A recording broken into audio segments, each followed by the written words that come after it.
Connections Radio presents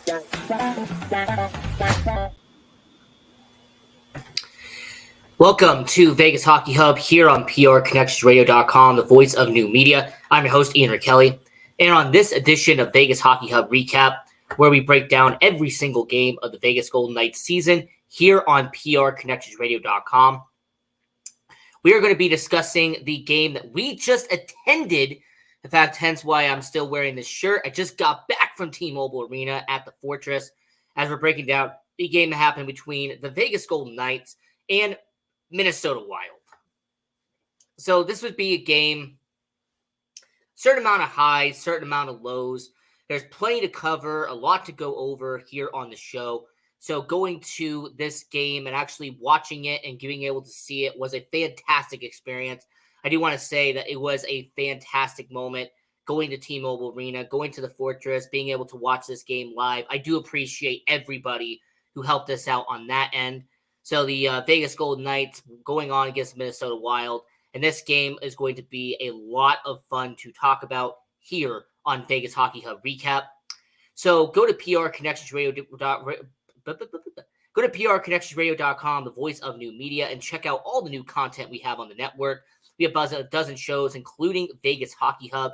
So go to PRConnectionsRadio.com. Go to the YouTube channel and subscribe and like all of the content we have on there as it helps support the network. Or go to all social media pages at Vegas Hockey Hub, as we are on YouTube, Facebook, Instagram, Twitter, TikTok. We are everywhere. And follow your host right down there at Ian J. Rachiele. Before we recap this game, there is a lot that has happened in between the last two games. I mean, from what happened last week when they take on the Arizona Coyotes to now where they took on the Minnesota Wild, there has been a few notes that we do have to mention here on this show. Very important, very vital for our Vegas Golden Knights and for really everyone out there to discuss here on Vegas Hockey Hub. So you're going to start into it, and we're actually going to talk about the big event that happened here in Las Vegas. It was massive. It was huge. It was a showstopper. It was really the sports and entertainment capital of the world here in Las Vegas. I mean, this past weekend, you had thousands and hundreds of thousands of people coming to Las Vegas to check out this event. And of course, I am talking about the Super Bowl 58 as the Kansas City Chiefs defeated the San Francisco 49ers at Allegiant Stadium in Las Vegas. And I'm not going to go into too much detail into the game itself, but there was an interesting Vegas Golden Knight kind of inclusion that I do want to mention. So during the halftime show, you had Usher come out. He did an amazing halftime show. I loved what Usher did. But he had one of his guests being Little John. And Little John, he had a Stanley Cup ring from the Vegas Golden Knights. He was repping the VGK at the Super Bowl halftime show. So that was a really neat touch there. The fact that Marc-Andre Fleury and all of the people, you know, when it comes to all that. But Little John repping the Vegas Golden Knights at the biggest stage in the NFL, the Super Bowl, during the halftime show. And really the rest of the halftime show, to me, was the best part of the entire Super Bowl. And it was really incredible. Usher killed it. Now, moving over to what happened this past weekend in the NHL world, Marc-Andre Fleury against the Pittsburgh Penguins celebrated his 1,000th career game. So I do have to give a round of applause to Marc-Andre Fleury for an incredible 1,000 career games. He had a standing ovation. People were clapping and cheering for him. I know people here in Vegas were happy for him. But yeah, Marc-Andre Fleury, congratulations to him. What a milestone to get to 1,000 career games. It really shows you the endurance he has had over the past 20 seasons in the NHL. So Marc-Andre Fleury, just want to give him his flowers, give him congratulations. The fact he did against his former team as well is just commendable in itself. So yeah, definitely congratulations to Marc-Andre Fleury. Unfortunately, he did not play in this game, so Philip Gustafsson would be the starting goaltender for Minnesota against Vegas in this game. So Marc-Andre Fleury would not be in net for your Vegas Golden Knights. So that's unfortunate there. But overall, when it comes to your Vegas Golden Knights, this was something where Marc-Andre Fleury, he was at, he was skating around for the Vegas Golden Knights. You saw him during warm-ups. People were taking photos and pictures. So he was at T-Mobile Arena sitting on the bench while Philip Gustafsson was in net for Minnesota. And anytime you see him in Vegas, it could be the last time you see him. You never know when he's going to retire. It could be the end of this year. It could be next year. It could be 2 years from now. But every time he steps foot in T-Mobile Arena, you never know if it's going to be the last moment or the last game you see in person of Marc-Andre Fleury. So despite him being on the bench and being the backup, I know a lot of people were taking photos of him. Moving over to the pregame notes. It was reported before the game kicked off that Yuri Patera was called up from Henderson. So they needed to have a backup goalie in this game. So they did call up Patera. Now, he has not played any games for the Vegas Golden Knights in a while, and he was not going to be playing in this game. But you have to understand, when Adin Hill was eventually healthy and good and ready to go, there was no need to have 3 goalies on the team. So he was sent down to Henderson. He's been down there for a while. So for him to get called up by the Vegas Golden Knights, good move by them. They need to have somebody off the bench. We understand that.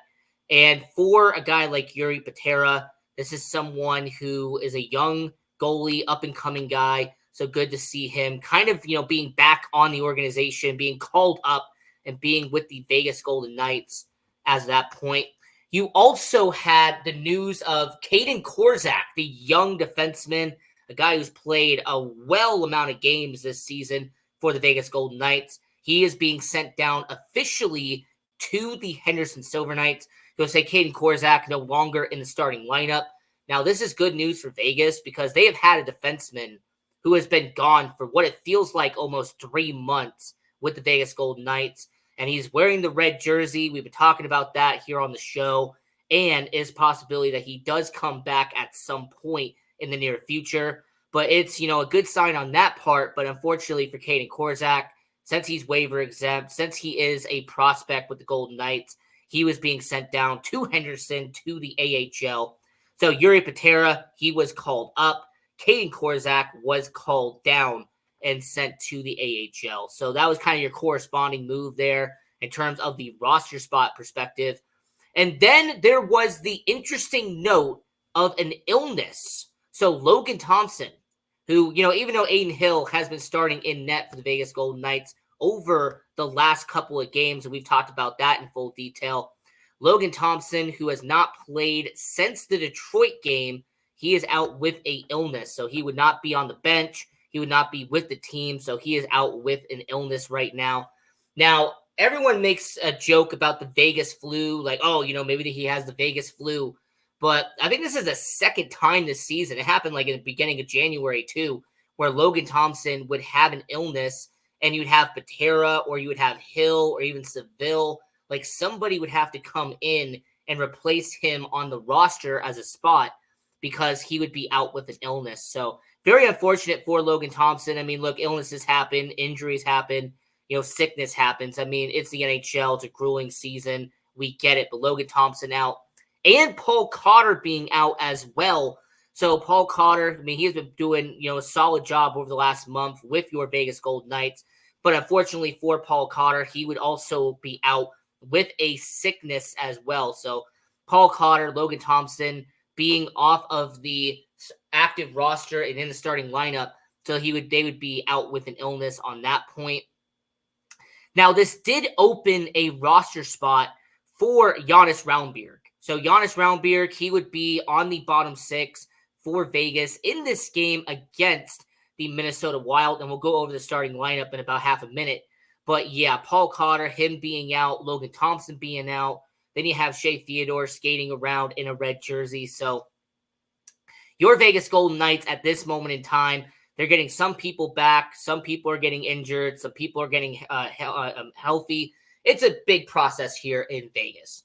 So as we're doing the recap show with the Minnesota Wild versus Vegas Golden Knights, your starting lineup for tonight's game, you had on the first line Ivan Barbashev, Nick Waugh, and Jonathan Marchessault. So the line who has done and paid off in dividends over the past month. On the second line, you have Michael Amadio, Chandler Stevenson, and your captain. So Michael Amadio stepping up and replacing Paul Cotter on that second line. That's normally where his spot has been with Stevenson. On the third line, you have the young first-round pick, Brendan Bryson, alongside established veteran William Karlsson and AHL journeyman Sheldon Rempel.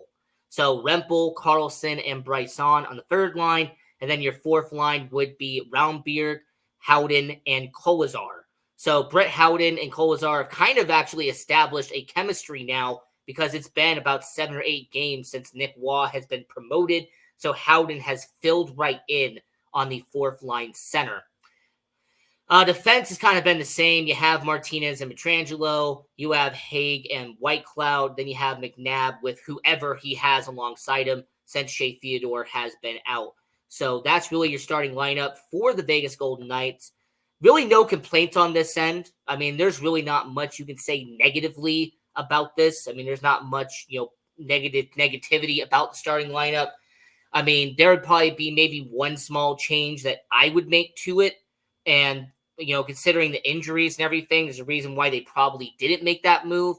But, Pavel Dorofeev, him being out because of that injury that he suffered with Jacob Trouba, that hit he had against the Rangers, I know that's one of the main reasons why the lineup is the way it is. But when you have Carrier out, when you have Dorofeev out, when you have Eichel out, now you have Paul Cotter out with an illness. So this team is suffering with injuries a bit. It is kind of taking them back in the starting lineup. In net for the Vegas Golden Knights in this game would be Adin Hill. So we talked about this on Vegas Hockey Hub recap, how Adin Hill, this is, I think, his 5th start in the last 6 games. So ever since he came back from that injury, Adin Hill has been a busy goaltender for your Vegas Golden Knights indeed. And some people were speculating if that because Logan Thompson had an illness, that's why Adin Hill got in the net. You know what? It's a possibility. I'm not going to sit here and say that it isn't.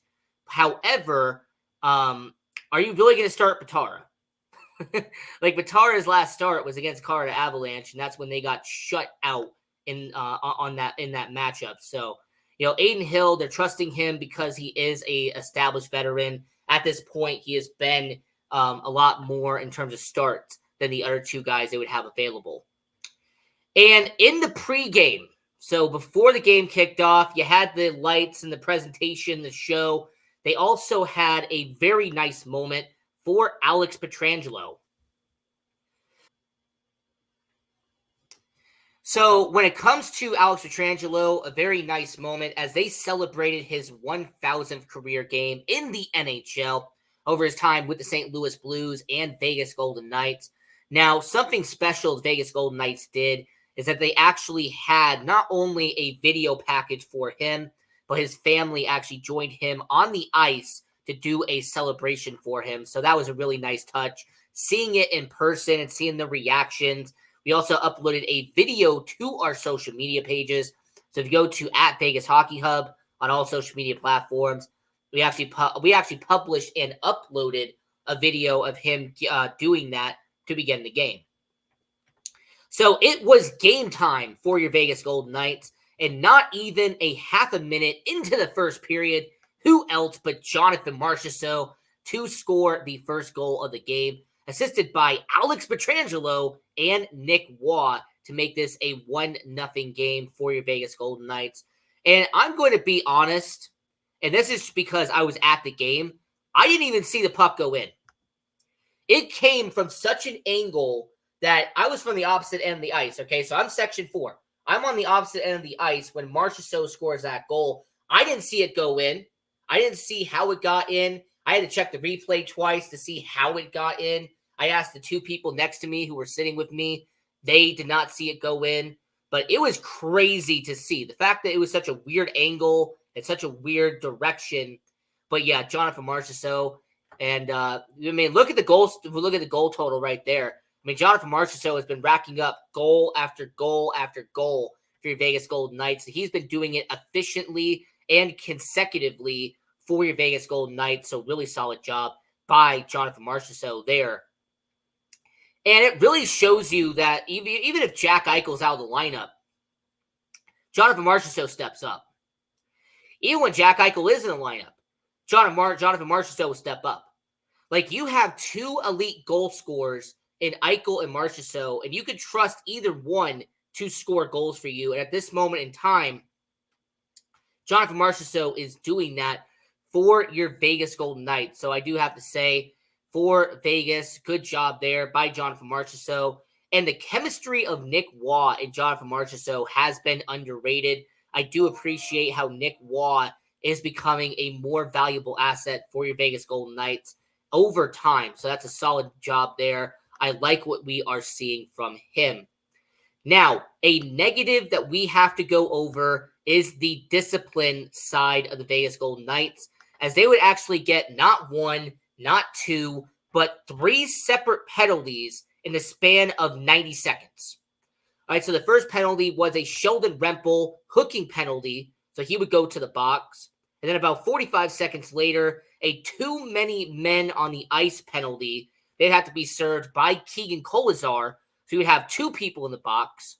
And then about a minute later, Nabber, who's one of my favorite players, Brayden McNabb, would get a roughing penalty against Ryan Hartman. So for your Vegas Golden Knights, that is a lack of discipline right there. Very unfortunate situation by Vegas to really have that. I mean, it was just a lack of discipline, and it seemed like the Golden Knights racking up three penalties in a row, that somebody was going to have to pay for that. And for your Vegas Golden Knights, they did indeed pay for that situation, as the Vegas Golden Knights would be on the penalty kill, and Matt Zuccarello with his 9th goal of the season on the power play, assisted by Kirill Kaprizov and Ryan Hartman to tie the game up at 1 for the Minnesota Wild. I mean, it was inevitable. I mean, when you have that many penalties in a row, you're essentially asking the other team to score on you. And that's what they happened here. So Vegas Golden Knights, just really unfortunate there. It was just a situation where the Vegas Golden Knights just were they were your worst enemy at that point. I mean, they were really, your worst enemy was yourself by having that many penalties in the span of 90 seconds. Now, the good news for Vegas is that they would not have another power play goal for the remainder of the first period. They would kill off the other two. That was good there. The bad news is, about 2.5 minutes later, only about half a minute after the power play would be killed off, Joel Eriksson Ek with his 22nd goal of the season, assisted by Kirill Kaprizov and Matt Boldy, to be a 2-1 game by Minnesota. So, yeah, Minnesota Wild, they kind of took over in the first period. You could see that momentum was really kind of shifting in the tide, was moving towards Minnesota. And, you know, once again, you could really say the lack of discipline, the defense was kind of messing up by Minnesota at that point. But, you know, some good news would happen with your Vegas Golden Knights. Oh, indeed, some good news would happen with Vegas, as your Vegas Golden Knights would actually get on the NV Energy power play with about 4 minutes left in the first period. And your Vegas Golden Knights would take advantage of it, as Michael Amadio with his 9th goal of the season, assisted by, for the second time in this game, Alex Pietrangelo and the young up-and-coming Brendan Brisson to tie this game up at 2. So Michael Amadio, I like the setup by Alex Pietrangelo, and Alex Pietrangelo did a really solid job tonight, not just because it is his 1,000th career game, but overall, Alex Pietrangelo, he got the job done, and he did what he had to do in this game tonight to keep Vegas in it. I can appreciate that. Michael Amadio, him being on the top 6 in this game tonight because of the illness to Paul Cotter, and it paid off in dividends in this game. So you see Michael Amadio, he's taking advantage of it, being a middle 6 forward for Vegas. And Brendan Brisson, he's getting a couple, he's kind of racking up some points. He's kind of underratedly getting some good points for Vegas over the last couple of games here. So Michael Amadio, 9th goal of the season, and that would tie up Vegas at 2 as the first period would come to an end. Now, the second period, not much happened except a lot of penalties, where the Vegas Golden Knights would have 1, 2, and 3 power play opportunities in the second period, as Minnesota Wild would get back-to-back-to-back penalties. But the bad news for Vegas and bad news for your Vegas Golden Knights is that they would not execute on said power play. So your Vegas Golden Knights would actually start out the game with an unfortunate statistic, as the Vegas Golden Knights would actually end up going 1 for 4 on the power play to start the game. They would finish with a 1-5 record on the power play. The Vegas Golden Knights on the penalty kill, however, went 1 for 3. So the special teams, they need a little bit of work. I'm not going to sit here and deny that. There needs to be a little bit of work done on the special teams for your Vegas Golden Knights. Now, moving over to the third period, outside of a delay of game penalty for Minnesota kind of early on, there would be no other penalties in the third period, but there would be some goals that scored in the third period, as Marco Rossi would have his 14th goal of the season for Minnesota, assisted by Brock Faber and Matt Boldy to put the Minnesota Wild up by 1 and give them the game-winning goal. Marco Rossi, he is part of the youth movement, a very young, up-and-coming guy for Minnesota. I mean, consider all three of these guys the future movement in Minnesota. I mean, they're part of the team that's going to be there for a couple of years. Brock Faber, a really good rookie in Minnesota. Matt Boldy, a young up-and-coming guy, not even 25 years old, and someone who can lead Minnesota for the future. And unfortunately for Vegas, 1 minute later, Matt Boldy would score his 18th goal of the season, assisted by Brock Faber. So he would have back-to-back assists, and Ryan Hartman, his second assist of the game. And this would put Minnesota up by 2 over your Vegas Golden Knights. And it seemed like the Vegas Golden Knights were kind of losing the wind in their sails. You know, it seemed like the Fortress was starting to lose some energy a bit.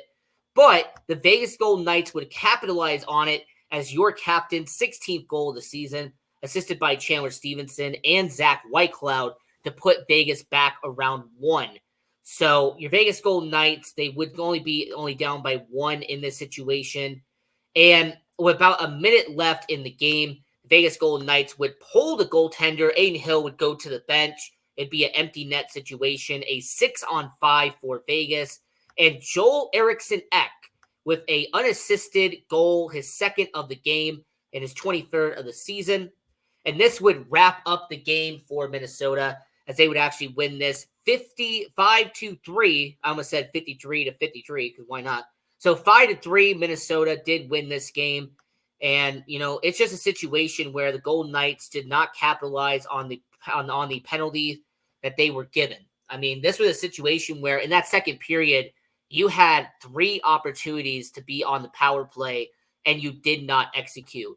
Now, I will give credit where credit is due. That's what we always do here on the show. Okay? When it comes to this organization, when you really study this game right now, Jonathan Marchessault had at least 2 opportunities in this game to get his second goal of the game. And in fact, there was one that just went a bit wide, and it would have been a goal. So that was a situation there where the Vegas Golden Knights just did not do what they needed to do to get the puck in the back of the net on the power play. Now, here is your win-loss record for the Vegas Golden Knights at this point. You are second in the Pacific Division. You are battling with Vancouver. You're battling with Edmonton. LA is still kind of around there at this point. And your Vegas Golden Knights are really in a situation where, you know, Vancouver, they're starting to pull away just a bit, but not really. Edmonton, they're kind of around the same par as Vegas. There's going to be a few points gap there, but it's getting closer as time is going on. So your Vegas Golden Knights really need to keep up the momentum of getting a point here, getting 2 points here, a point here, 2 points here. Because trust me, as a hockey fan, and as you being a hockey fan as well, you know that every point matters in a 82-game season. Okay, if you are able to get, you know, a point and a half throughout an entire season, that will get you into the playoffs. I mean, that's essentially what that is. You have an 82-game season. If you get a point and a half on those 82 games, you end up being in the playoffs for sure. So Player of the game, it will go to the guy who had his 1,000th career game and a 2-assist night for Vegas. And that is defenseman Alex Pietrangelo. Not only did he have a 2-point night, but he also had 4 shots on net. So really solid job there. And for your Vegas Golden Knights, the upcoming schedule for them, they're going to be taking on the Carolina Hurricanes on Saturday before taking on San Jose on Monday. And of course, we're going to be breaking down all of those games here on Vegas Hockey Hub Recap with your host, Ian Rachiele. And I will say about 5 minutes left in the show. This was a fantastic game to go to. Once again, I appreciate everyone who helped us out on Vegas Hockey Hub on being able to go to that game. We don't go to many games. We go to a few, but we don't go to many. So we do appreciate when we do have a chance of going to Vegas Golden Knights games. We always enjoy doing that. So I will say here on Vegas Hockey Hub, until next time, continue watching hockey, go support junior hockey, and go Knights, go.